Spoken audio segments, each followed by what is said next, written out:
बांगलादेशच्या आंतरराष्ट्रीय गुन्हे न्यायाधिकरणानं माजी पंतप्रधान शेख हसीना यांना मृत्यूदंडाची शिक्षा सुनावली आहे. गेल्या वर्षी जुलै-ऑगस्टमध्ये झालेल्या आंदोलनातील हिंसाचार प्रकरणी शेख हसीना यांच्यावर मानवतेविरुद्धच्या गुन्ह्याचा आरोप ठेवण्यात आला होता. शेख हसीना भारतात निर्वासित म्हणून राहत आहेत.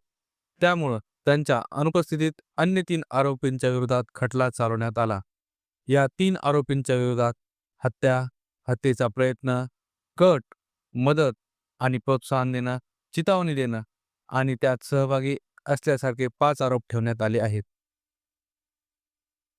या सुनावणीत देण्यात आलेला निर्णय बांगलादेश टेलिव्हिजनवर थेट प्रक्षेपित करण्यात आला.